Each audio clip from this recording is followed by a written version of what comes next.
I got green check marks across the board. How's everyone doing tonight? Yeah. Good. I know we got a lot to talk about, and Thiagi's got a hard out at 7, so we might as well jump right into it. Welcome back to Startup Faceoff. We had the question earlier, why is it called Startup Faceoff? Because we're Canadian, and it's kind of a founders facing off on topics. We may debate, we may be on the same side, we're not sure. If someone's got a better name for us out there, please send it to me, and I'll update it as we go.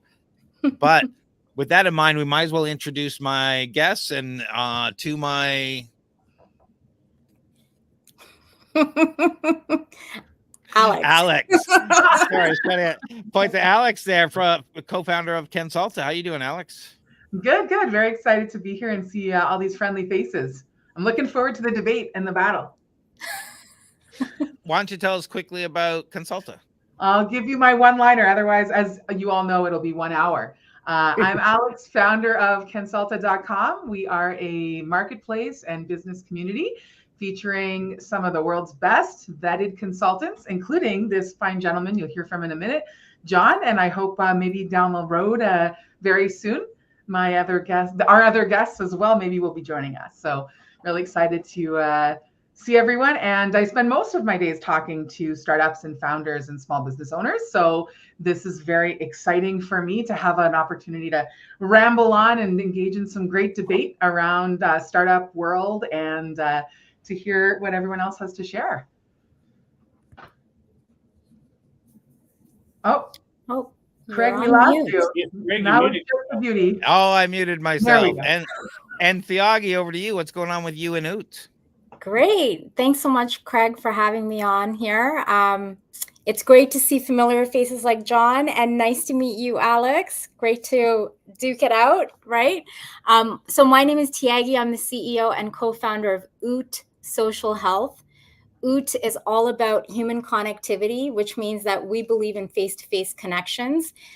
We believe also that essentially face-to-face allows you to be able to create a sense of belonging, where community meets proximity.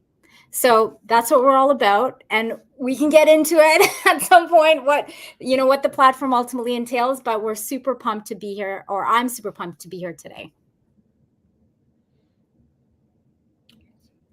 And Craig, you're on mute again, but I see my name here, so I'll just go ahead. Great to see everyone. Happy to see you, Thiagi, again, and maybe we'll face off like we used to back in the day. We'll drop the gloves. Looking forward to it. I'm a funding expert. I've been helping startups and small, medium-sized enterprises raise funds, non-dilutive and dilutive. Now I'm actually a founder myself, so it's exciting to be here, exciting to be a part of all this.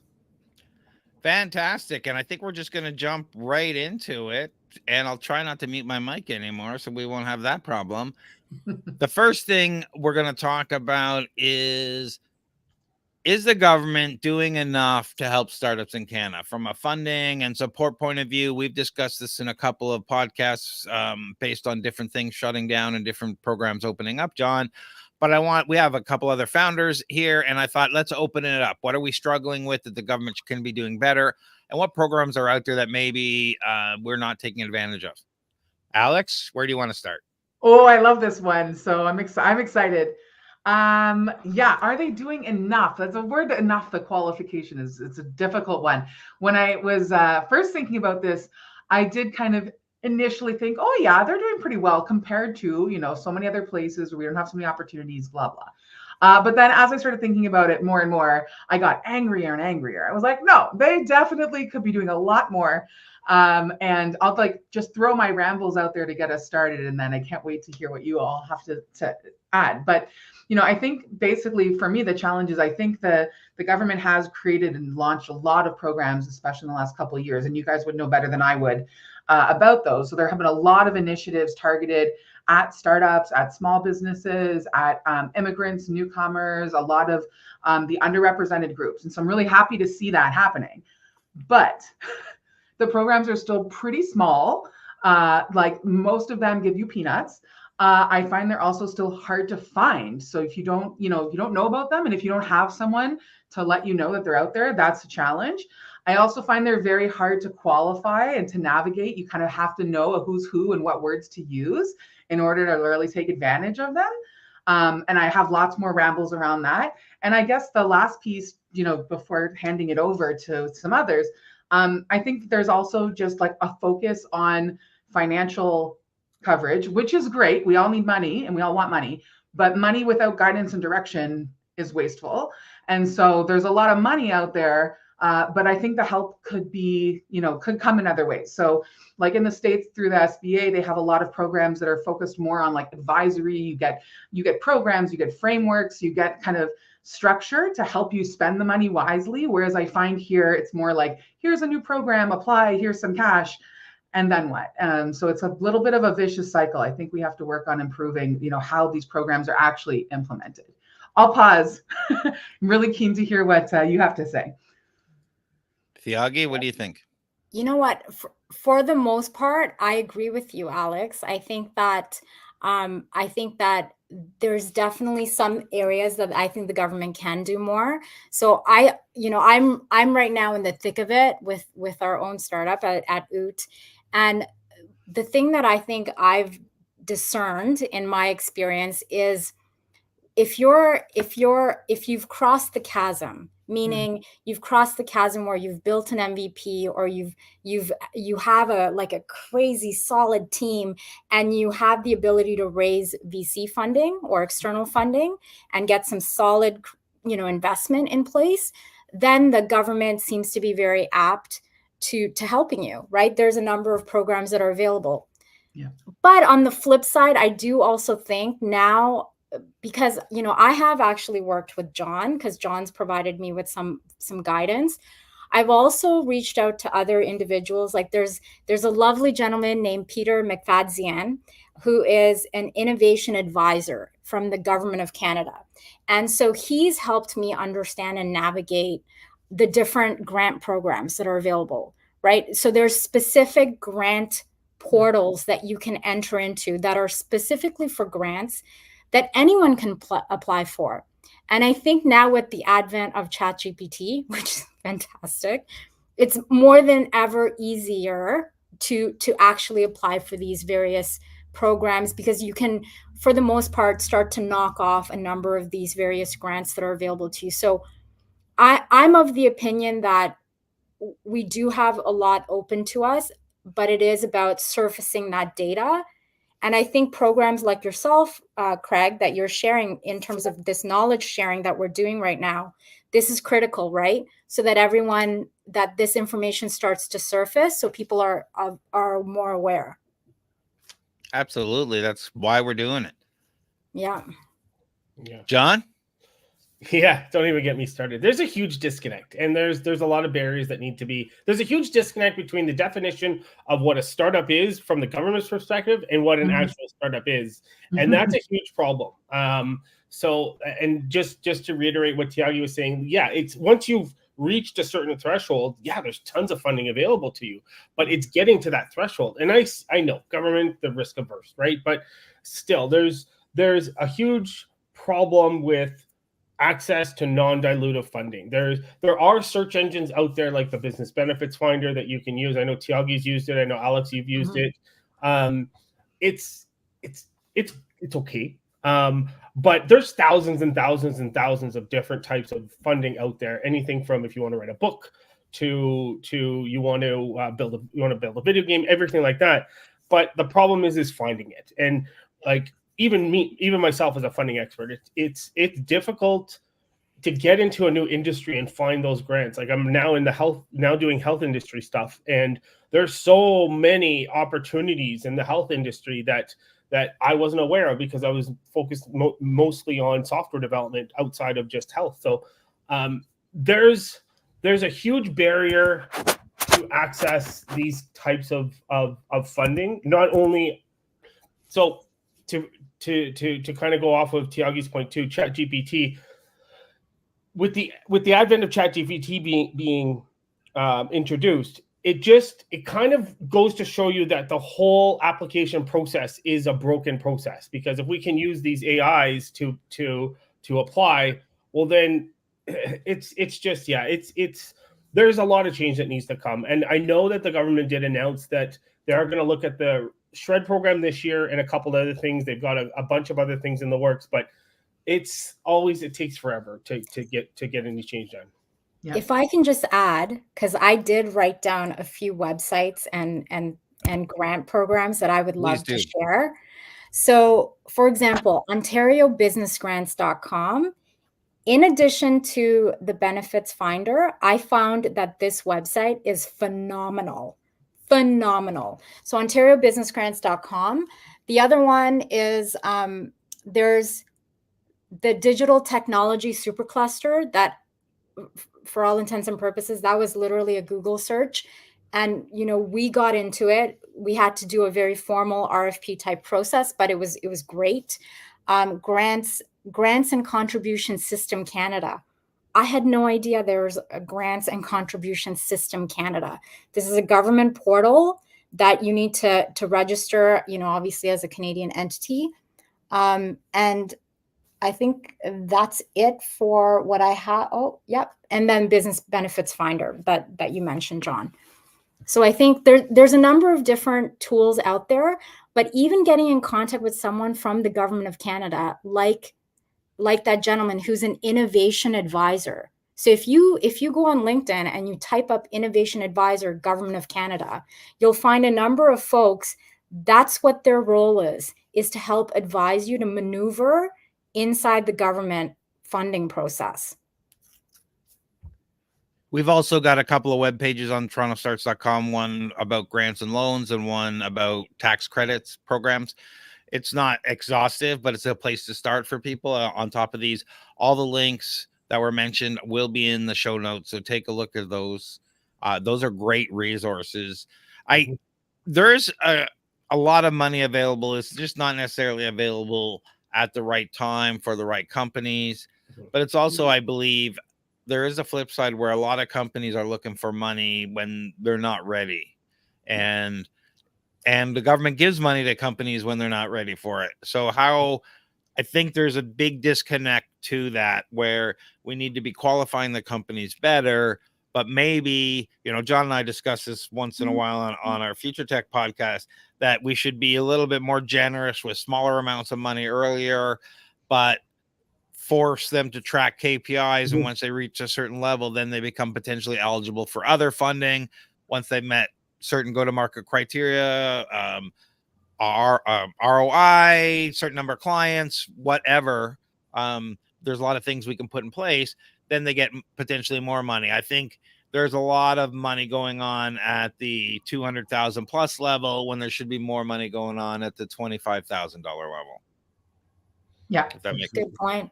Yeah, I would add to that too, like Craig, for me, I would think, you know, there's a lot of danger in the programs as well. And John, you mentioned that as well. Like, you know, even when we talk about startups, it's right. And what is the definition of a startup? That's always a starting point, right? We don't even share the same vocabulary, what the government considers a startup. And even what we do, are we, like, even for the purposes of our conversation today, like startups, probably we're mostly talking about tech startups. And that's pretty different, right, than startups in other industries and like the challenges they face. Like, we're very spoiled in the tech industry to have low capital, low startup costs. Like, it's very easy for us to spin up a company and like try it out and see where that goes. And the risks are so much, and the investment is so much greater for those trying to start up a business in another sector, right? So, you know, even like that starting point limits kind of where where we're going. And John, you mentioned that too, kind of your foray into the health tech, and like, you know, there are many more opportunities there, but it's also like there's a lot more risk involved. And I think, Craig, to your point that you just mentioned in terms of the amounts, that is also like a problem that I see and have experienced myself. Like, when I started this company, you know, the government kind of was like throwing money away. And this was, it's not intended to be that way, but there are so many programs that are intended to kind of like to make it easy and skyrocket, right? So there are tons of these like micro grants, like a lot of the, you know, 5K or less kind of get you up and started, that are meant to kind of inspire founders take their idea from, just a concept that they're working on as a side gig to give them a little cash to be able to get started. But I think those can be quite dangerous, right? Because $5,000 can be great if this is your side hustle and you just need a little money to cover some expense. But $5,000 is really dangerous, right, when you're starting a company, because I think it lets people think they have more money than they do. And then you go start taking on commitments. Now it's like, oh, I'm going to hire people. I'm going to commit to an agency. I'm going to take on these things now that I have a little bit of extra cash to like alleviate that burden. And so I find a lot of the startup programs and like funding support are really those small amounts that are kind of the riskiest. And then, as you mentioned, and then when it jumps to like real money, the real money in the 100, 200, 500 plus K, those ones, it's like dealing with a different and startup at a different level of maturity, right? So like, it's okay for them to have, institutional partners that are required for a lot of these, or to have way more customers and like proven market base. And so, Craig, to your point, it's that part in the middle that I think is really, like that's the big gap to fill. And then just the last thing, I think, what you were talking about too, but kind of having need for some kind of KPIs and measurement. I think that that's the other piece that, again, I don't know what your experiences are here in the panel. To me, it's like, it's kind of it's funny how extreme it's been.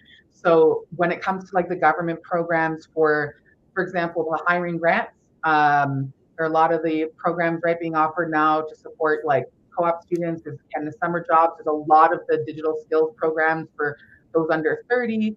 I think these are all great programs. They have the right idea in mind, which is like finding opportunities for people who aren't given them easily otherwise. So I think the idea and the sentiment is right there. But in my experience, it's been kind of crazy. Sometimes these programs, like the hoops that you have to go through as the employer, makes it not worth it. Sometimes there's so much paperwork involved in creating the roles and explaining them and positioning and the training and the onboarding, and they want the proof and they want this and then the reporting, and and so if you're hiring a junior employee to come help you out for a bit, like you just get absolutely bludgeoned with paperwork to the point that it's not worth it. Like most of my interns and short-term term appointments for junior staff, I just stopped because it was just too much work. Or on the other extreme, there's some programs where it was really easy and it was like too easy. And it was like, oh, great, I'm going to hire someone. And thank you, tax-paying Canadians, all of you. You're going to cover this person's full salary for 6 months. So all of a sudden, how wonderful, I have an army of people and my team just, quadrupled. That was wonderful. It required basically no effort and very little, as you said, from like a reporting perspective. But again, really dangerous, because 6 months later, now, I'm running a business and I have X number of people on payroll, and like, who knows if the business is actually performing well enough to be able to set that up. So I think a lot of these programs, like, they have really good intentions, but the execution can be really dangerous for the businesses that, like, we're trying to take advantage of these programs, and we end up, like, I think it's actually doing some harm to some of the businesses that are being set up. Yeah. Yeah, absolutely. Yeah, it's and you hit the nail on the head too. Like, for $50,000, sometimes they're asking you to write a 20-page application to get access $50,000, and then all the admin and overhead on top of that. It's just, a lot of times it's not worth it for the effort, for the outcome, right? So, and you're asking like these startups to fill out a 20-page application. They don't know how to fill these out. They're taking hours and hours and hours. So there needs to be a more streamlined process, and I don't know what that is. I don't know if anyone's figured that out, but yeah, absolutely needs to be a more streamlined process, and there needs to be more advertising done as far as what is out there. Like, even a simple, why can't we have a central repository of all of these programs? Like, yeah. And I think you see a lot of the like, a lot of our partners are trying to do that, but it's a gap in the system, right? Like, you guys, Tiangi already mentioned a few. I know our partners, like, we're partnered with Pocketed, we're partnered with Layton, we're partnered with Swoop. we're partnered with a lot of organizations, and that's what they're doing, is building these databases of funding and grant programs. And, John, I know that this is your zone, so you're very well aware of all of these, but even them, like, they can't capture all of them. They can't keep up. It's overwhelming. And then even then, to your point, like, even if you have knowledge of the programs, keeping track of the deadlines and then having the skills to, sufficiently apply and actually make it worth your time. This is where I'm going to debate you, Alex, because I think that as a founder, it's important for us to be resourceful, right? So I've made it a point myself for every quarter to do my homework. So I do Google searches, and I do a bit of like a quarterly cadence around grants. I think that this is a great exercise for myself to educate myself. And I know my business partner, Paul Grease, he's always like befuddled, right? He's like, how do you find these things? And I'm like, good old Google, I just type in certain search terms and keywords, and boom, a whole bunch of different programs you could apply for. So I think it's incumbent on ourselves to do a little bit of research and then make the determination of whether it's worth it or not. So I totally agree with what you're doing, Tiagi, but I have to say that you are unique. You're just like some superhuman that is able to. No, not at all. No, but okay. I just believe in yeah, time boxing. Absolutely. No, I totally get your approach, and that's what most founders should be doing. But you're a unique case, I have to say, and that's awesome what you're doing, because you're enabling yourself. This is what this program is about, right? Us knowledge sharing. Mm-hmm. So I'm just sharing what works for me, and if it works for other folks, great. I got one other question before we move on. Why are founders so afraid of non-diluted funding? I don't understand. I was talking to one founder just this week, and doing something specific at hardware, and we're talking about pilot, and I said, hey, why don't you go to Featurepreneur? They've got matching grants for up to, not grants, low interest to no interest loans, up to 60 grand to help you launch your pilot and get going. And you say, well, if it's a loan, I'm going to have to pay it back, so I'd rather just do it with my own money. And I'm like, well, great. But if it's a low interest loan from the government, which Featurepreneur and BDC are, say you get 50 grand, let's just say, and you do your pilot and it works, doesn't work, you gotta change things, you gotta redo hardware, whatever happens at the end of the pilot, you still have your own 50 grand. Yeah, you have to pay that back. But it's first payment enough for 2 years. Your runway is so much bigger. But at the same time, you're looking for VC financing to help you fund this. And you've got to say, well, that's the most expensive money you're going to get. How does the government or the community get founders thinking differently about that? Like, seriously, you'd rather spend your own 50 grand than take a small business loan from the government who's providing this specifically for you to do this, and keep that money so that you got a longer runway, that you can do so many other things. Why are people not thinking that way? I think it's because it's instilled from them from the start that dilutive funding is the way to go. Like that's what you're focused on. You want to get a pre-seed, you want to get a seed, you want to get a Series A. And so there's a lot of knowledge and there's a lot of discussions happening around the dilutive side of funding, and there's less conversations around non-dilutive. And I think there's a huge disconnect in how difficult it is to get, what the actual details are of the loan, and possibly the trust of the government as well, like not trusting that, I really can get a zero interest loan, I don't believe it, kind of thing. That's what I get a lot of times too. So I think there's a lot of factors that come into play. I think there's less conversations around non-dilutive, more conversations around dilutive that make it more, that seem like it's more approachable for founders to go after. But again, battle me out if you guys disagree. I don't know. I think actually, and Craig, I think this will go really nicely to the next topic when you're ready. But, for me, I think it's all psychology. I think, John, you're right. I agree that there's just less conversation talking about it. Like, people don't even know. They're like, what is that? We just don't talk about it as much. But I think there's something psychological happening too. One, I don't know about you guys. I was very much raised to be debt averse. So, you know, like the idea of having $1 owing like actually raises my blood pressure. And so that applies in my personal life, but also very much in my business life. So like my first business loans, like my accountant will tell you, like, you know, she was like, do this, it's a great rate, as you said, you know, 0%, take advantage. And I was like, oh my God, absolutely not. Like, it was really painful for me just to conceptually kind of bridge the gap and being like, oh my God, I'm committing, right? And so there was something there. But I also think it goes to, like, again, like confidence in your own business and business model, right?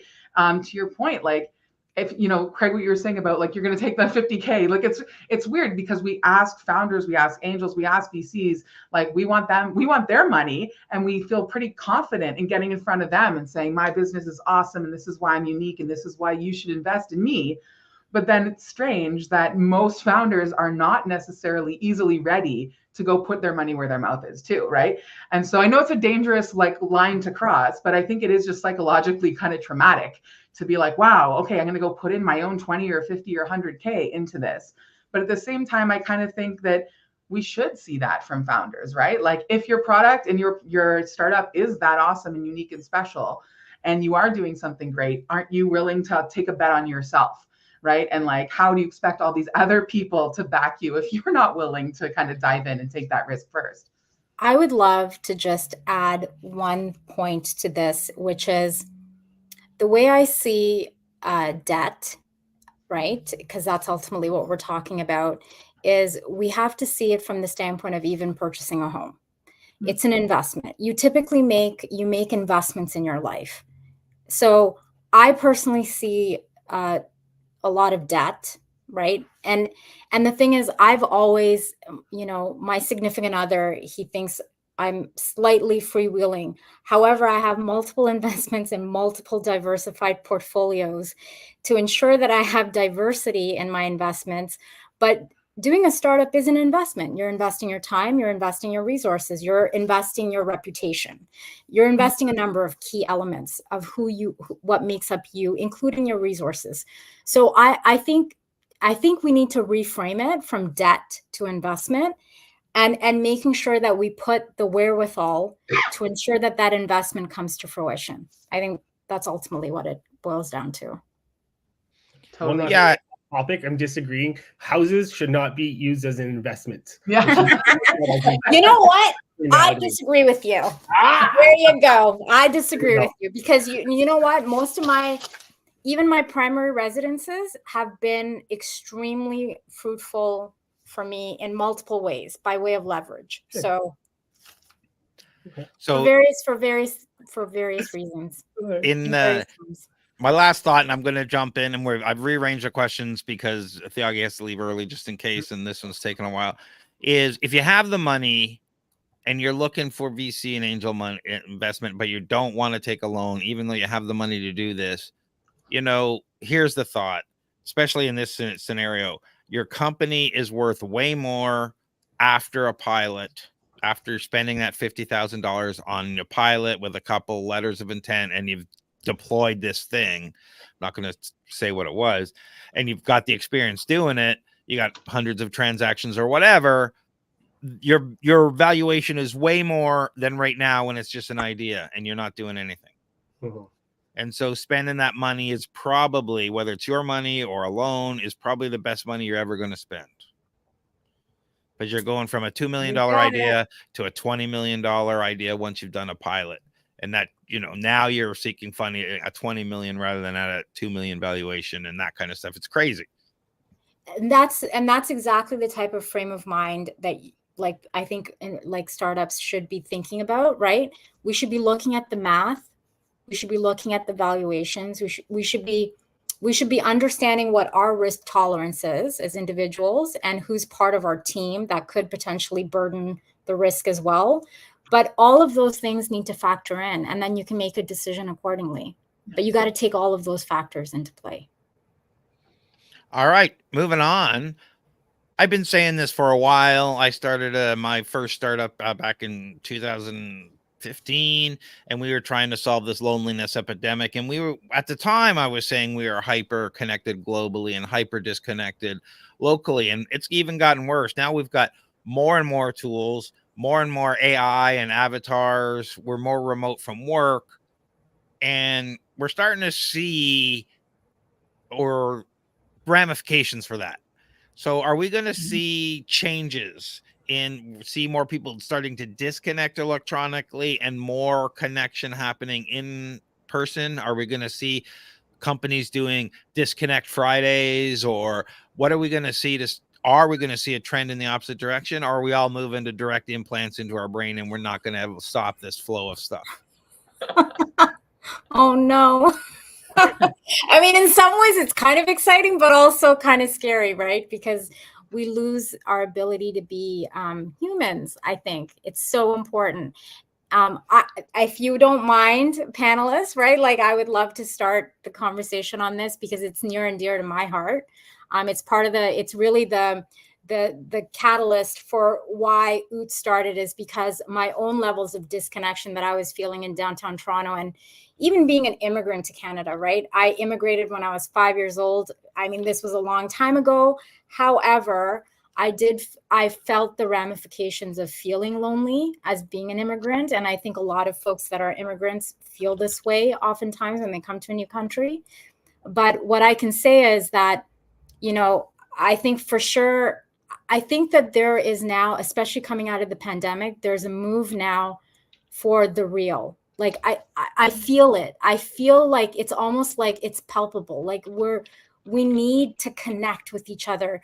We're starting to see now the emergence more of some of these in-person larger events that are taking place, because people are craving that ability to sit in front of each other and really have that conversation, and seeing all those wonderful facial cues and body language, that you can like decipher. It's cool. Like, we got a chance to meet, a couple of weeks ago, right, Craig?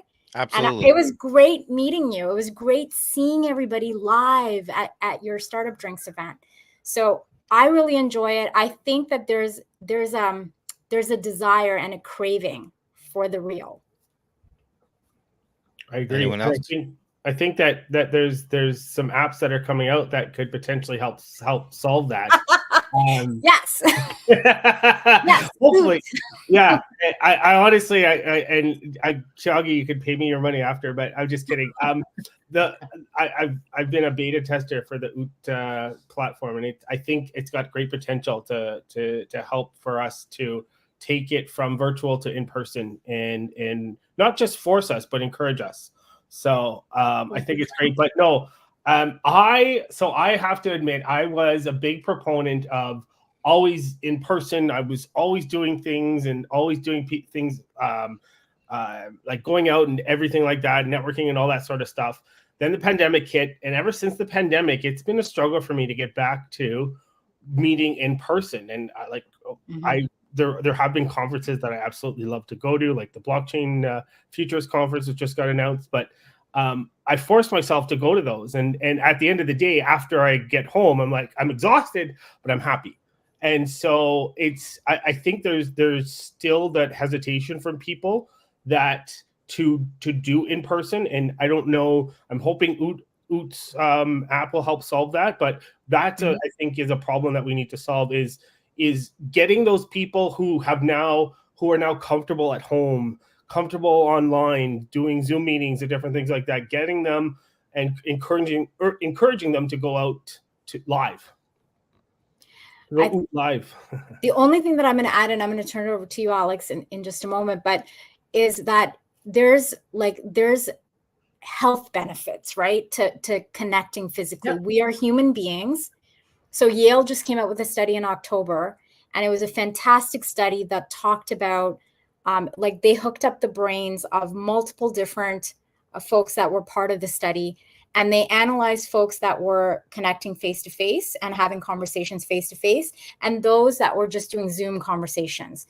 So bottom line is, without a shadow of a doubt, the folks that were doing face-to-face conversations showed our brain activity was lit up like no other, like a Christmas tree, versus those that were just on these Zoom calls where you were still interacting, but it was very surface level and wasn't as much brain activity. So it's very clear how our brains are also kind of like absorbing that type of interaction, because we need this almost like nourishment. So it's very important that we recognize that the importance of this. So what OOT ultimately is doing is, we're not just saying meet at particular places at particular times. We're trying to say network any time of the day by connecting into a vicinity and checking in based on your interests. So there's different community groups that you may be a part of, which a lot of us are from a digital standpoint. But what if you layer in proximity, where you can actually connect with people that are 5 minutes away from you, 10 minutes away from you, an hour away from you, and have that richness of knowing that you can interact with folks, but they're just a few minutes away from having a coffee. Amazing. So that's my plug, shameless plug. Yeah. There you go, Alex. This kind of thing is really important. I mean, I have a friend of mine who has been antisocial for a long time, COVID and all that stuff. I don't mean he's antisocial. It just turns out, you're inside and not being social. Yeah.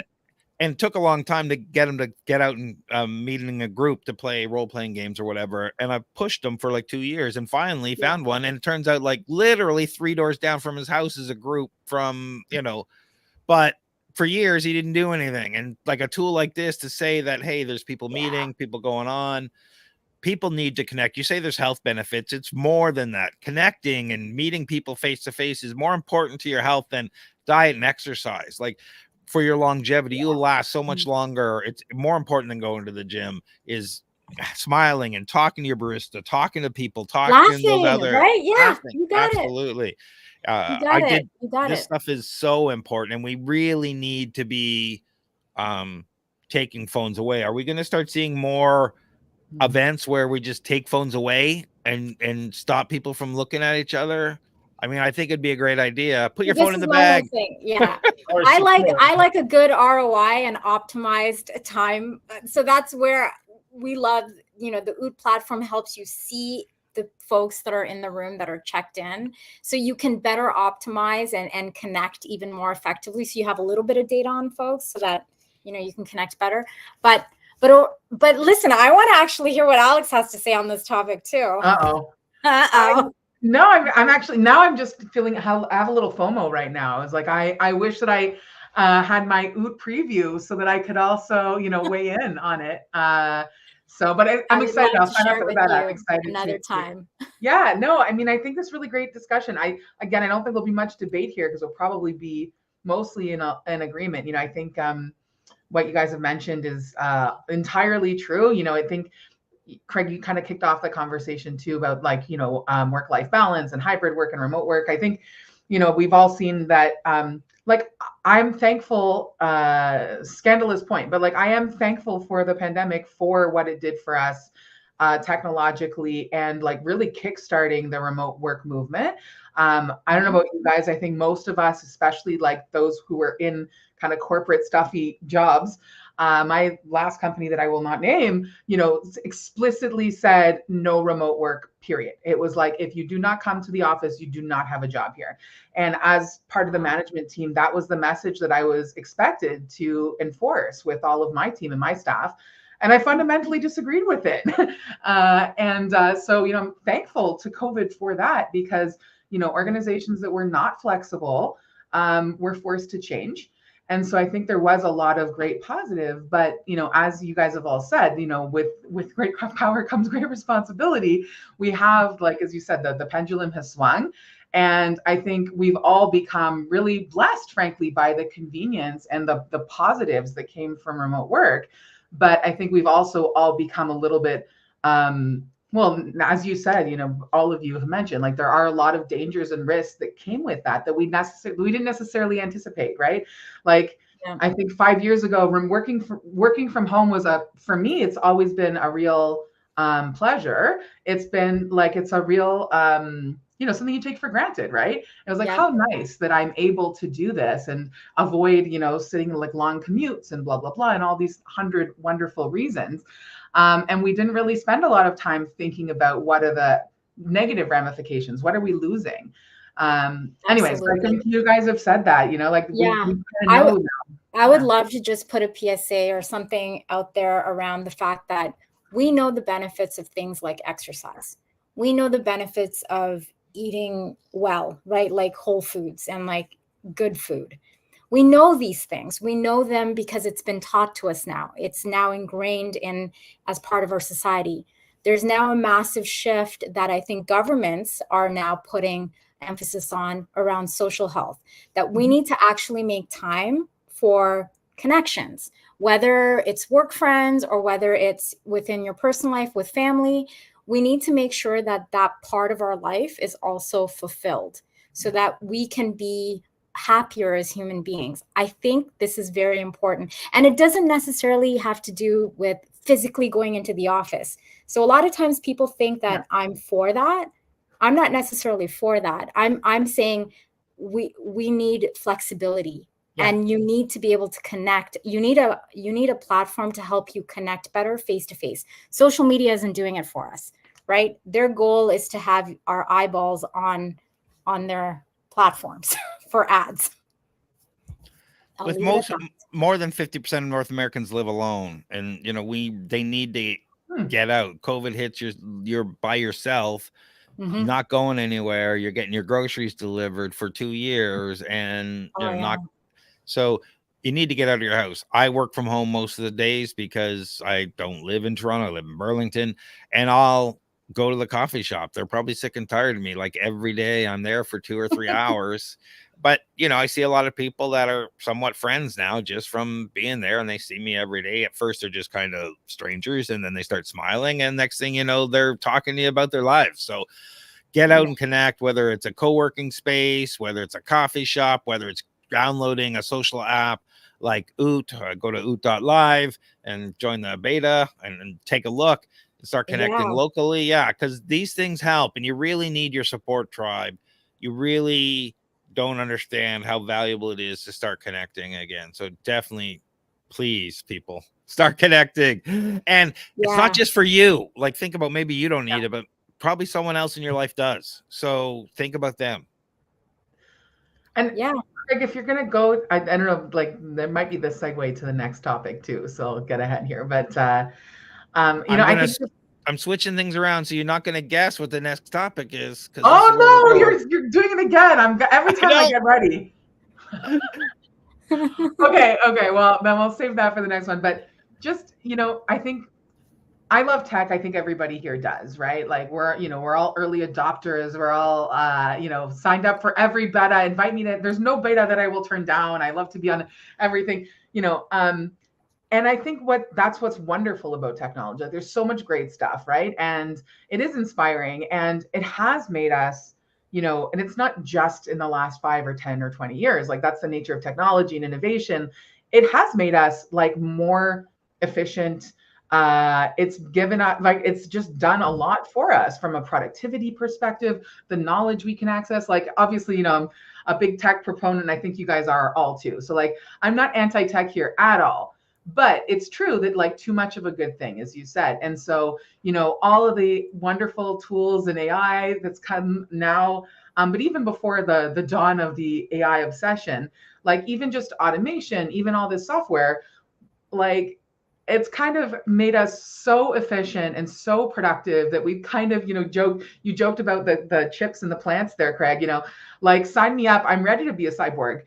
But but like we have to not lose our humanity, like you were saying, Tiagi, right? Like at the end of the day, it's great if we are wonderfully productive, focused, hyper efficient workers and members of society. That's awesome. But sometimes I think it's okay to just like not be productive and just be people and hang out and have conversation, like you're saying, and just like connect as humans. So it's just it'll be really, means we all have to get together for real life coffee or yes. Right, the 4 of us at some point. I would love that. That would be fantastic. I love this. Also, can we just have a moment for tech? Hi, Alan. Alan. And I love the internet. I love that this is happening live. Alan, Oot sounds great. Alan also has an awesome podcast. I don't know. This is just like very exciting to me that the tech worlds are all colliding at this moment. Yeah, Alan, thank you for downloading the Oot app and letting us know on LinkedIn. Appreciate it.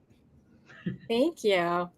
Favorite And new AI tools. absolutely. I got a couple. I was just on a call with a lady from a DEI leader from CBC, and we're talking about a conference or a summit that we're holding from OOT in September, and we were talking about CBC potentially coming on board. Anywho, she was enamored by my AI tool, my AI recorder. And I'm obsessed with this current AI recorder. There's tons of them out there. Otter, I think, is one of the big ones. But this one is insanely amazing because it acts like a human in terms of human note-taking, like at high level with proper action points, and it's easily digestible. So it's a tool called circleback.ai. It's only been out for like 6 months, but it's amazing, and I'm obsessed. So I gotta give props to the Circleback team. And InVideo, I just got on board with InVideo through ChatGPT GPTs. I'm like, amazing. It's, I've seen there's different startups doing different tools in this like AI generative space. But the InVideo tool I thought was phenomenal. I could not believe how quickly it was able to render a full-blown like 5-minute video just from like two sentence prompt. I was like, wow, this is amazing. The only thing is I don't like their digital voiceover, so I got to figure out a way to fix the voiceover stuff because their voices are horrible. Yeah, InVideo.ai, super, super, super great. So yeah, there's definitely a few tools. I'm obsessed with Apollo.ai. Yeah. What is Apollo? Apollo is like Mac Daddy sale. If you want to do sales, you got to have Apollo. And there's a couple reasons why. Apollo, unlike most CRMs and other types of lead generation tools, it has everything built into one. It has the CRM component in addition to the ability to build lists, and it has like 2.8 million users, leaders on the platform. So wonderful, wonderful tool. It does marketing automation all built into the one platform. Fantastic. Is it .io? I think, yeah. This is .ai. No, no, sorry. It's not the right one? This would be Apollo.io, I think is it? Apollo.io, I think. Let me see. Yeah, that's it. There we go.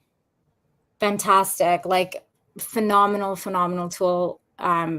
Just really impressed with the guys that are doing the work there.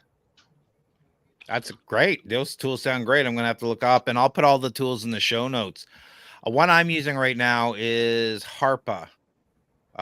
It's a plugin. It's Harpa AI. And I don't know if I can share my screen here, but basically it helps me do a lot of what I do with the YouTube videos and whatnot. I can right click on a video and it'll summarize it for me. It'll put in the timestamps. It'll do a whole bunch of stuff, but it's also connected. It'll create hashtags. It'll create descriptions. It'll say if you find a right click on a high performing SEO article, it'll say you can right click and say make an even better performing SEO article for me from this. It can do a whole bunch of things, and I'm using it right now because I'm doing a lot of videos, and it's helping me do the SEO for posting the YouTube videos and stuff. So is it taking your content and then helping optimize it further, or are you reviewing other people's content and then it essentially helps summarize? You can do both. Right now I'm doing my own content because I've got all these videos I have to do, but I will be doing with other people's content. It does a lot of. I love this. Yeah. You know what we could do, Craig, for our podcast is we could upload our videos of ourselves and then get the agent to generate the podcast for us. I'm a little freaked out by that. I know, yeah. Because I don't want a digital clone of. I can offer one piece of advice for everyone out there is create a safe word for everyone, like a magic word that just to ensure if something does come up, so that if you get a call from, like, if you're a mother and you get a call from your son saying that he's been kidnapped and you don't know, and Good call. it's scary stuff. Like, make sure that you get a safe word with your family members so that you can always make sure that it is that person you're talking to. But that being said, the one that I use a lot and I love it, and Craig knows this, is Poe.com. Poe is phenomenal. It gives you access to Anthropic. It gives you access to Google's Gemini, the beta version Pro. Like, I pay for it, but gives you access to all the different LLMs out there, not just ChatGPT. So you get access to ChatGPT, but everything else under the sun. So all the other LLMs, you get access to Llama, all the ones. It's phenomenal. So you can try different answers and different things like that. I find it's phenomenal as far as how do you spell it? It's POE.com. POE.com. So is it kind of similar to Hugging Face.co? What's Hugging Face? So Hugging Face was recommended to me by a data scientist, and he was telling me about Hugging Face, where it has a ton of different models and different data sets. Anyone in the data community, they're all up in Hugging Face's business. Wow, I'm gonna have to look into that one. No, I didn't know about that. It could be, but yeah, no, it just gives you access to all the different LLMs. You can create your own bots. You can access the creator. Like it's everything that ChatGPT Pro gives you, just with every other LLM that's out there. So yeah, great. Oh, there's Hugging Face. What models, Craig? What models does it say? Does it? There's a bunch here. It has a lot. 300K plus models. I'm not listing them all for you. Tiny Llama. We have to try this out. Yeah, these all look good, and obviously, we like the Rabbit R1 device we were reviewing the other day. We'll have to see what it's like when it comes out. The large action model looks good.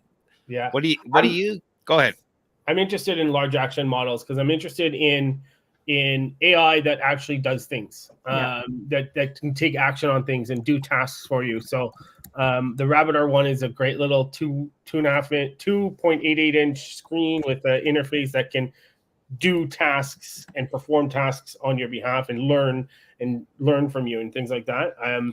I think that has a much better chance of success than the Humane AI pin that came out. But that's just my opinion. But yeah.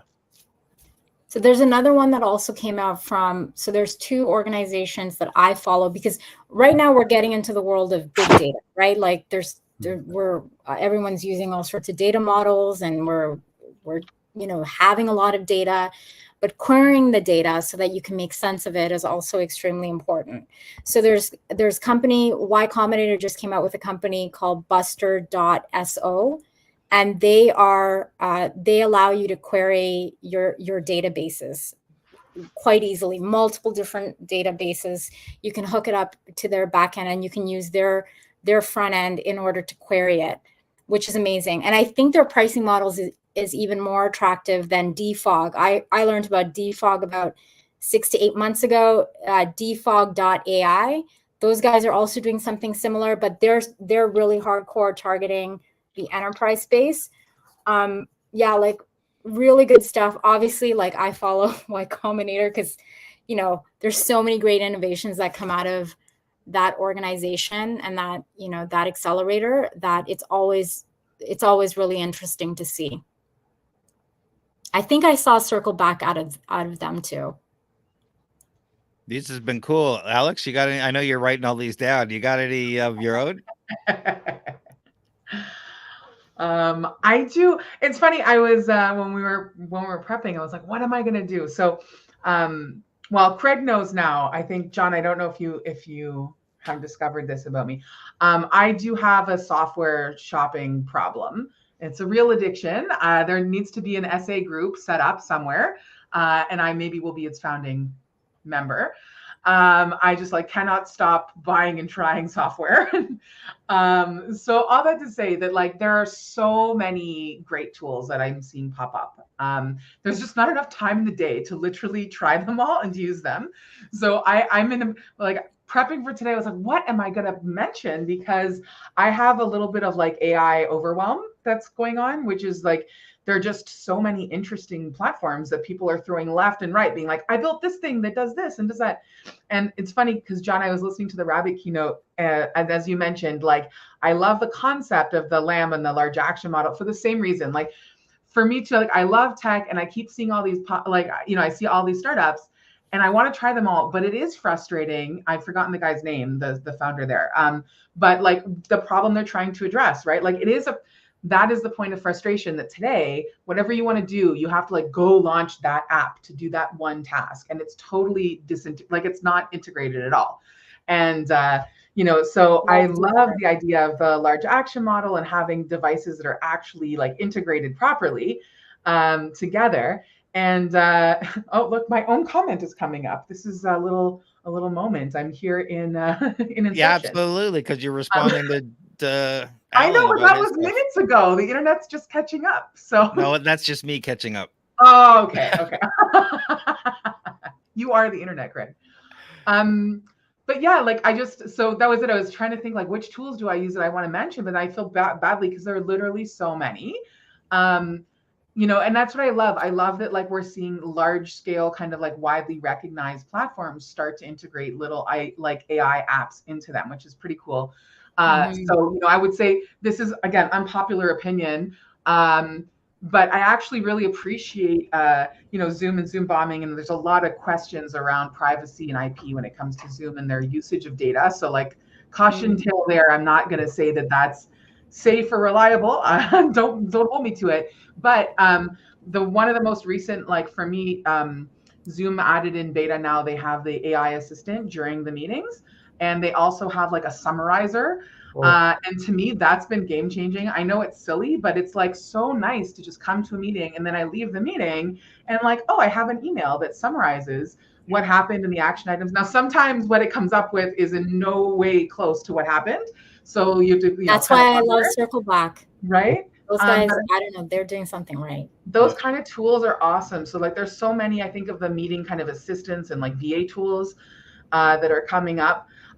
We use one that I'll do my little plugs here. That's it. Cast Magic is one of ours that we've discovered for our podcast. It's been kind of great. And this Podnotes one I just found out about as well, we're starting to use. And a little plug actually that I will dump in here. One little plugin that we have that I hope is going to become a popular app. There's a little app called Mail Magic that I have started using. And this is actually a local founder who like we met up, and I think John at Elevate. At Elevate. There we are. I was like, I don't even know where. Yeah, just like great guy, and I hope this is like big success for him. So his Mail Magic app is like super easy and simple. It just replies to your emails for you. And if you guys are like me, I have thousands of messages a day, and I get totally overwhelmed. So it's so nice to just like come in and see my messages drafted. Yeah. And sometimes it writes the messages better than I would because mine are often short and rude. So, thanks for reminding me, Alex. I couldn't remember what the name of it was, and I wanted to install it, and I was doing some searches. I couldn't find it. Thank you. This is a great little one. I'll let you in, and then a few other ones I want to plug just because I think they're great. We're using one called Luna, which I think is based in France. For sales and lead gen. So what you were talking about before, Thiagi, about like Apollo is great, leads are great.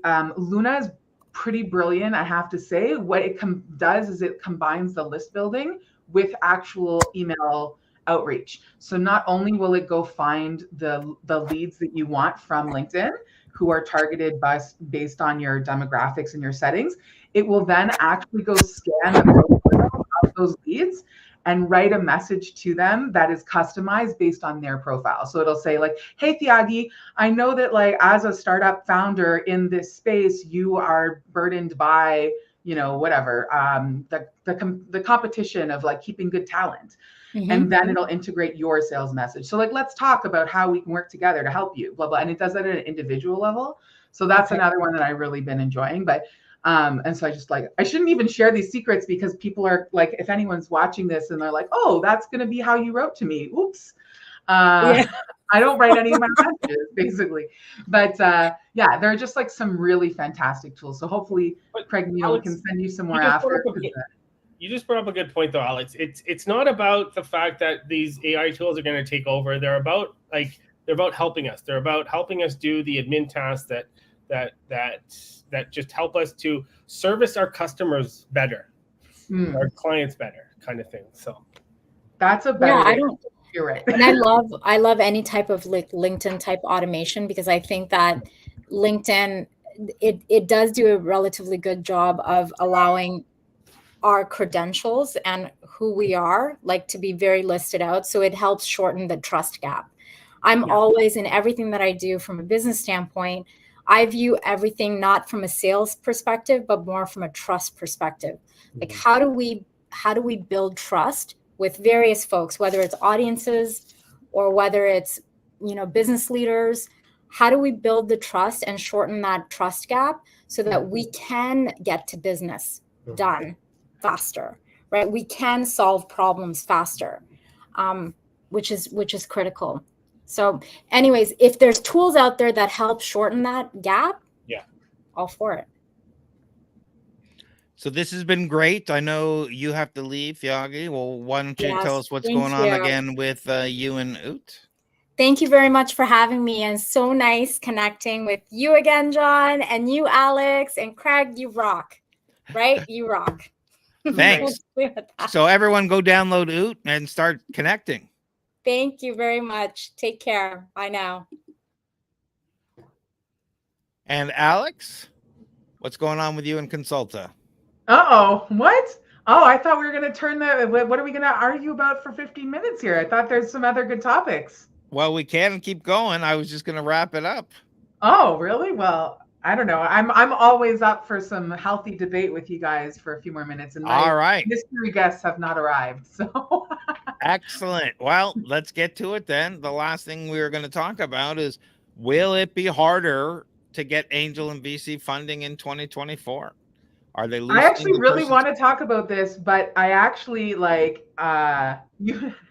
I don't have actually that much to say about it. I was really curious to hear what you guys think, because Craig, what you mentioned in the shuffle of the orders there, that was my only good point, and then you stole it, you jerk. So I'm sorry. I am jerk. Basically when you're talking about like what the advice is for to secure funding. Yeah. And that's the only thing. And I haven't fundraised.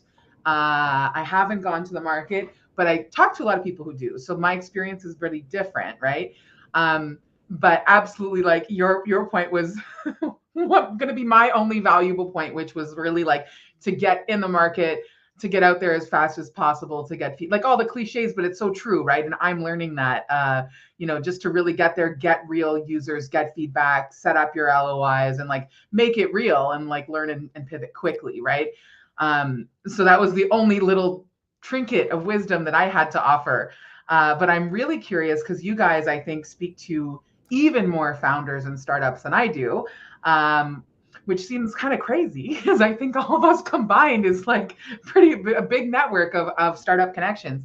So I'm just really curious to what you guys think in terms of, what does the outlook feel like for this year compared to last year, which I think everybody kind of agrees was pretty terrible and rough. How do you feel? What do you think about what's coming? And what do you think are those tips for people to kind of improve their chances beyond what we know about kind of just establishing a kind of reliable pilot and MVP? Yeah, I honestly think like with the global economic conditions, they're making it harder for startups to raise angel and VC funding compared to back in 2021 when we had very low interest rates. However, I think there's still opportunities. And what I'm actually seeing is I'm seeing these new VCs, these new funds popping up that are specific for they're specific. I know one that's raising right now in the US that they're specific. There's three things: women, health, and AI, which is great. And I love more women focused, BIPOC focused, minority focused VCs. I think there's a huge disconnect there. I think it's even more difficult for them. But I think that the biggest thing for success for if you're stop touching whatever you're touching. If you're looking for angel and VC funding is connect with investors who get you. That's the biggest thing. Like you can work on your pitch deck all day long. You can talk to investors, but if they don't get you, if they don't get what you're trying to provide, then you're not going to get the funding. So your business model, you got to make sure you have the right landscape, and reach out. And there's tons of people who are willing to give you advice, give you feedback, different things like that. So you don't have to go in front of VCs or angels and be told no 50 times before you're successful. Maybe you reduce it to 10 or 20, but it is much more difficult in Canada to raise funds, absolutely, than it is in the US. Absolutely, 100%. And Craig, I think you agree with me on this. Absolutely. There's just way more money available in the US. They're willing to take more risks. We are way more risk averse in Canada. And the investors I've talked to this year all have said the same thing.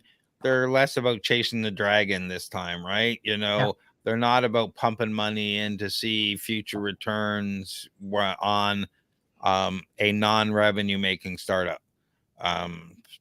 This is, we've seen so much pump and then failure. We talked about this briefly before, John. I think on Future Tech, we were talking about there's a shift in fewer investments and bigger checks. So what that means is we're not investing in earlier stage startups nearly as much. From a VC point of view, because we're writing bigger checks. So it's doubling down on the investments we already have in the industries we already have, or on farther along startups. So what does that mean? That means a startup needs to focus on value.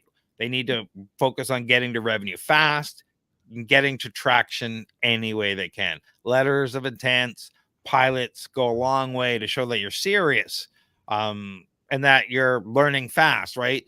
Like I said earlier, when we were on an earlier segment, your valuation as a startup is significantly different before a pilot and after a pilot, depending on the pilot and depending on what you're doing, because there's so much you learn, so many things. Like I was talking to somebody about this and say, okay, there's a difference where you are now when this is an idea, and a month from now where you've done a pilot with 2 companies and you've done 100 transaction each, and you know what your ROI is per transaction, you know what this, and you're getting feedback, and the whole system works.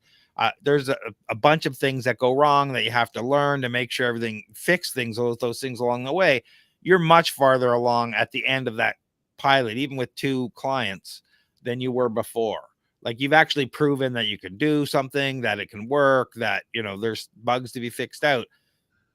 So people need to focus on getting there rather than why can't I find money for idea. Like, I've had people come up to me and say, well, we've come to one of your networking events and we didn't find an investor. So okay, so what does that mean? Does that, the rule of thumb is you have to meet with 100 investors in 5 weeks if you want to get 100K or more investment. This is kind of how it goes. So you have to have a reasonable expectation in going in. And we were talking about skin in the game earlier. If you're not putting money and investment into your company, but you're expecting other people to put $1 million in, you really need to start thinking about what the value of your company is and moving it farther along, like getting revenue, getting clients, getting letters of intent, even going farther. There's a lot of ways out there. Do crowdfunding campaigns if you're launching a product or whatnot to prove there's a market for it. Look what R1 did. They did pre-orders. They got over $8 million for the Rabbit R1 and pre-orders already, and we haven't checked. They might be on batch 5 already, which the money's just rolling in for them. It's crazy. And just from that, any investment they want, the investors are rolling out their money now. Like, it's been a week and they've got $8 million plus in orders. They had a $23 million investment back in October, but now they've really proven there's a huge demand for this. Yeah. Let's see if they can deliver. But take a look at that demo, take a look at the things they're offering people and see the value. And what are you offering as a value to startup? Do you have that kind of convincing painkiller type of product that is solving a need? And can you prove that there's a demand? You really have to do that more and more these days. For sure. Just because you have an idea doesn't mean people are going to throw money at you. Just because you think you have a good idea doesn't mean people are going to throw money at you. I'm sorry, but we've got a generation of people now too that feel entitled as well. And it's spilling over into the founders world. I'm sorry, I'm going to be a little bit negative here, but Like, people need to get their head on straight and realize that people aren't just going to throw money at you just because you're enthusiastic and you have a great idea. You don't even have an MVP. Like, you've got something written down on paper. No, sorry. You've got to put in the work. You've got to put in the blood, sweat, and tears into it. And it's always going to be the case. Sure, you can use tools like AI to help you get to that MVP 100%. But if you are expecting people to invest in just you because you have an idea without a track record or anything, no, that's not going to happen. Yeah. It's funny. I was only laughing, John, because that was one of my notes for one of the other sections about about just the kind of attitude, right? Unfortunately, and like kind of that's how that's evolving. But I didn't want to be the downer, so I was like, I won't say it, but you did. So now it's okay. But yeah, I just think I see what you guys are saying. Like that's also been what I see and have experienced and see happening. All those points, to your point there, John, what you're saying, Craig, too, like, even if there is a need and a market, we forget that, right? Like, it's the blessing and the curse of, again, technology being so easy and accessible and low barriers to entry that, like, even if you have a great idea and there is a market, and even if you've built your MVP, like, that doesn't in any way guarantee any success. Nope. Unfortunately, there are 100 companies doing exactly what you're doing. And like, I don't know about you guys, it actually like breaks my heart because I meet so many founders who do have great ideas. And again, you guys probably meet tenfold who I do, who come and they're like, I have the great idea for the next blah. And, like, this is, I feel really badly not to name names because there are actually so many of them. But if I meet like one more founder who tells me how they are going to like change fintech with their payment processing, like, that's just one example. But that one, it's like, I feel like it comes up 10 times a day, where I meet people who really do, and they're smart. Like, it's not to belittle them or their business. Like, their product and their service is super smart. It is going to make things faster, better, cheaper, all the good stuff. But like, so what? What are you going to do? There are 100 other companies who are doing that also. And so this like awful kind of race to market and really like differentiating yourself, right? So, exactly. I just think it's frustrating. It's like the best of times and the worst of times. It's great that there's so much innovation. There's so much positive change happening and so much ideation and good stuff. But it's tough, right? From a business perspective, because we know that, 95% or whatever the number changes all the time, but like 95% of those businesses won't make it, and they won't be here in 3 to 5 years. So that sucks. So, as the founder or the investor, like on either side, right? We all want to kind of see those birds succeed and get out there. So it's tough. It's going to be tough. Yeah. Oh, I look at all these fancy little pieces. Just playing with the things. I wasn't sure what the differences were there. But like, and on the flip side too, like the other problem is there's a lot of people who have good ideas who don't have the connections, who don't know where to do with it, and we lose out on those ideas too. So, but yeah, I think there needs to be an awakening of I think it's good that we're shifting a little bit, because I think it's going to make people think more about their idea, put more effort into their idea. I'm hoping. Well, I'm not. I don't think. I'm hoping. And have lower expectations, and maybe get them to think. I hate using this word. Think outside the box. But get them to think outside the box. And like Craig said, like, go to Indiegogo or crowdfund if you think you have a good product, or like try bootstrapping, try friends and family. Like, there's other options. If you really believe in your idea and you think other people believe it too, then get them to put the money where their mouth is at the start to get you to the point where you can get in front of a VC or an angel investor. But and I love that, because I think we've all done that. And it's like, right, like, put your money where your mouth is. You have to kind of believe in yourself and go out there. The other thing, goodness, I was having a chat earlier today with another startup founder, a woman who's grown her own business exponentially in the HR and recruitment space. And so we were having similar chat and talking about success and what that looks like for founders and startup land, all these things. Anyway, and well, again, you guys, I go to a bazillion pitch events just because I love them. I go to any pitch I can because I just think it's so interesting. And the jury's still out, right? When people talk at pitches, you always hear from the investors. Again, it's different, I think, from a VC or an angel, depending right on what stage they're looking at. But like there's always this cliche of saying like, well, why do people fail? And so the argument is always depending on the opinion as well. But they say that your startup is going to fail either because of the team, right? And then the other half of the folks will argue that it's they have the team, but they'll fail for execution, right? And this is like the ongoing kind of story that we're told of like, why do startups fail? It's going to be some combination of one of those. Either you don't have the right people or you weren't able to deliver. Pretty much it's the same story, right? I guess it's just depending on what you label it. And it's just really interesting because, and this is a bit of a shameless plug, but I think for all three of us, right, coach, consultant, advisor, whatever you want to call all of us, that's what we're all here to do, is like help businesses and founders and startups like go through that process and make it and be successful. And I think just like what you were saying a lot earlier is like I wish that, I guess, like investors and VCs saw all of us as part of, like, in this startup ecosystem as partners, because like sometimes I face, and I'm sure you may see this too, like some investors are a little bit more territorial, right? It's like, well, we have our incubator, we have our accelerator, they've gone through our program, blah, blah, blah, blah, blah. But that's the thing is, right, to like actually do this and to launch a successful startup that's going to make it for, have a significant impact and see that growth that everybody kind of dreams of, like it takes a lot.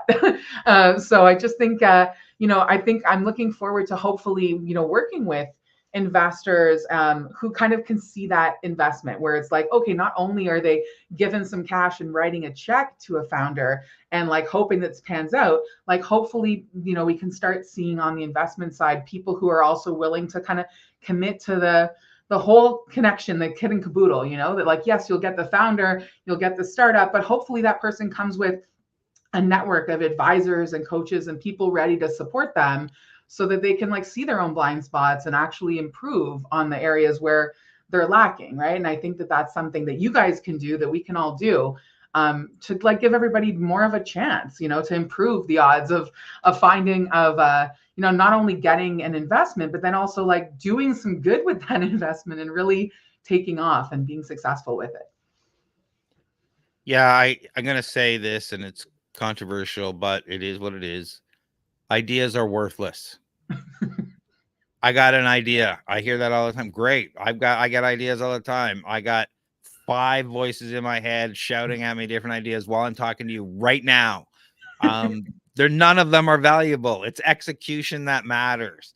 So when investors are looking at you, saying, I got an idea why I want to invest, like, what have you done?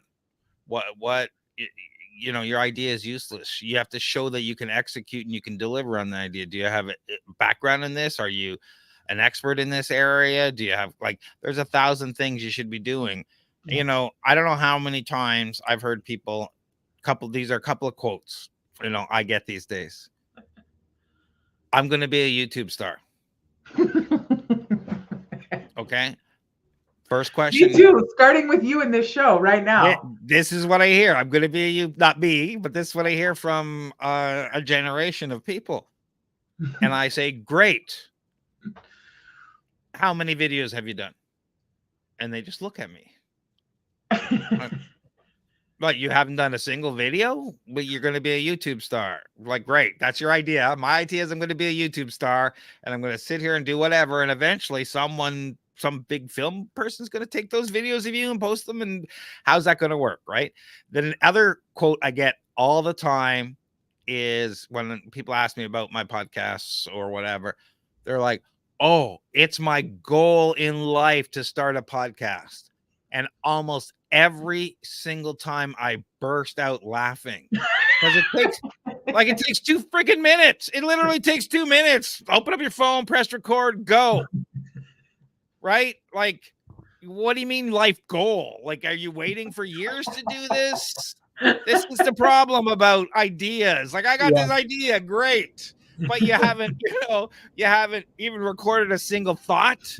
You haven't posted a video. You haven't started a blog. You haven't done. Yeah. People come to me and all the time, and they want me to help them. And here's my rule now. And it took a while for me to develop this in the last few years. Is I won't do any more work on your company than you have done. Yeah. Well, Yeah. that's a Well, good that's rule. the other thing That too. seems like a pretty low bar. Yeah. And like, I understand it sounds like a pretty low bar, but people have come to me and they have this idea, and then I start asking them questions like, what about this? What about this? Like, I'm like, okay, I'm done. What do you mean? It's like, I've already thought about this more in the last 2 minutes than you have in your entire life. So please go away and think about this and stop wasting my time. Well, but they're not. It's not so much wasting time because like you're helping because even though they have an idea, they don't know where to start a lot of times too, right? Mm-hmm. So asking them those questions gets them to really think about their idea, whether or not it's something they want to pursue, whether or not it's something they want to, or it's too much for them and they abandon it. Yeah, and this is, I guess, kind of my problem. Yeah. John, you're a nice guy. You're a nice guy. I don't know. I'm in Craig's camp. Like, I get immediately infuriated when people are just like, "Oh, I have this great idea," and it's like, "Okay, and what have you done with this idea other than take 10 seconds to tell me that sentence?" Yeah. That's where it ended. Yeah, and I guess the difference is when people are coming to me, they want me to work with them. And when I start asking questions, they haven't put 5 minutes thought on it. That's completely different than coming and ask me, I got this idea. Where do I start? I'm happy to, like, I teach idea validation. I'm happy with, you got an idea. I'll give you 30 different ways to go out and test that idea. I'll help you with your pitch. I'll help you with 100 different things. But you got to do the work and you've got to think through the idea. And I'll have those conversations with you. But I'm talking about people who come to our events and they're pitching their idea and they're this and they're like, okay, this is my thing. And they're out there promoting it. And they want your help advising them on the business. And like, there is no business here. You haven't even thought about it. Like, what are you're a wantrepreneur, make some movement in the execution phase. Do some research. If you realize you're there, I don't know where to start. Great. Let's start building a roadmap together. We'll start with a business canvas, figure out what assumptions are. How do we validate those assumptions? Where do we go? Let's get going. But most of the time people think they're beyond that. They just have an idea and want money, or they have this or they have that. And it's like, well, okay, like you haven't even thought about any of this stuff. You really need to. Starting a business is work. It's not just sitting around in a cafe, you drink half a cup of coffee and this is my business. I got an idea, right? Like, this is the problem. I think that's what how do you rename that? That's what this podcast should be called. Faceoff. It's what startup life isn't. Like, dispel the myths. Yeah. Because I think you're right. Like, honestly, Craig, and John, you're a founder now too, but you just like seeing it with so many people, right? I do think that there's this, I mean, I do, like, I have love-hate, right? Like, I love that there's this kind of like sense of, founder pride and entrepreneurship and entrepreneurial spirit. And like, there are a lot of things that are very real about that, right? About the experience and needing to support and be supported by others, because it is really tough. But there's also, like you said, like, there's just this totally glorified concept of like, I have a great idea. Like, it came to me in my sleep, or, whatever it is, you're supposed to be like deeply motivated by this great pain that came to you. Like, oh, I had my aha eureka moment. And then all of a sudden I just like stayed up all night, like coding, because like 90% of the time it's tech startups, right? And so you like had this great problem, and then you went to bed and you couldn't sleep because you were so excited. You like went to your computer and then drank tons of coffee and like, coded the night away. And now you woke up and you have this like MVP or prototype, and you just want to like tell people, I've written this genius magic. Like, here's my unicorn. Where is my Uber? Where, like, and now make me a gajillionaire and like make my business profitable. And why am I not rolling in it? And it's just like, I don't know, we have so far to go for people to get that, like, that's not real. Like, that doesn't happen. And even for all of us, like, there are so many wonderful unicorn tech stories, but like, we forget that all those big companies, they still had 10 years in a basement of sleeping on each other's couches and eating pizza and not knowing if they were going to pay the rent. Like, most of those big, like tech unicorns that we talk about went through that too, and we just don't talk about it at all. We forget that. Yeah. But this year's tech darling is next year's failure. Like how many startups have we seen praised? This is the biggest startup in Canada. Next thing you know, they're laying off thousands of people. They're closing down. They couldn't do this. They couldn't do that. They couldn't reach profitability.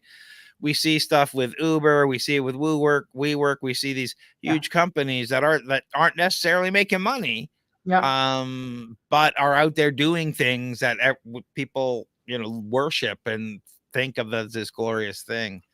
We really do have to wrap it up. I know we've gone a little long, and some people do have other commitments, so I will wrap it up. But Alex, where can people go and find out more about you and consulting? Well, look at your flashy program here. As you can see, you can go down to, where is it? Cansalta, not an O, cansalta.com to find me and people much smarter than me, like John and hopefully Craig soon, that you can work with on your own fledgling startup and make it a fabulous, booming, Uber-esque unicorn down the road. And John, I only got you on LinkedIn because I don't have a website for you. That's the best way to find me. Find me on LinkedIn. I'm on there all the time. I got to get back to posting my articles. I've got tons in the queue that I have to post, but reach out to me on LinkedIn if you have government funding questions, any kind of question relating to startups that you might be scared to reach out to Craig. Just kidding. No, I'm happy to answer any questions. Happy to point you in the right direction. If you want to geek out, I'll geek out. If you're looking for events, follow my feed. I post tons of different events. Craig's got an event coming up. Craig, I think it's next week. Yeah, Startup Drinks TO, January 25th. We're back at Workhouse downtown. We're over 50% sold out. Should be a good event. And yeah, it's the first one in January. I've talked to 3 different investors that are new that are coming out that are interesting. One, I want to connect with you, John, specifically. Perfect. Happy to. Lots of stuff going on. And if you want to find out more, you can see John and I on the Future Tech podcast. We do it live Friday mornings on YouTube, but now they're going out 3 days a week, Monday and Friday, Monday, Wednesdays, Fridays, the segments. So you can listen there. Just Google Future Tech podcast and you'll find us. I also do Ask the Startup Coach podcast. It's daily doses where I'm answering entrepreneurial questions every day. They're 2 to 5 minutes. They're short. Upcoming, we have mentoring. Go to mentoringmagic.ca. We have a co-founder matchup event happening on February 14th. That'll be posted in the next couple of days. It should have been posted already, but I'm so behind on things. Check out everything else at torontostarts.com. I think I've covered everything. Thanks so much for taking the time today, everyone. This has been great. Thanks for those who watched. It's been a lot of fun. And thanks for everyone for watching Startup Faceoff. Thanks, guys. Thanks, Craig. Thanks, Alex. Great to see you guys. You guys too. Great. Bye, everyone.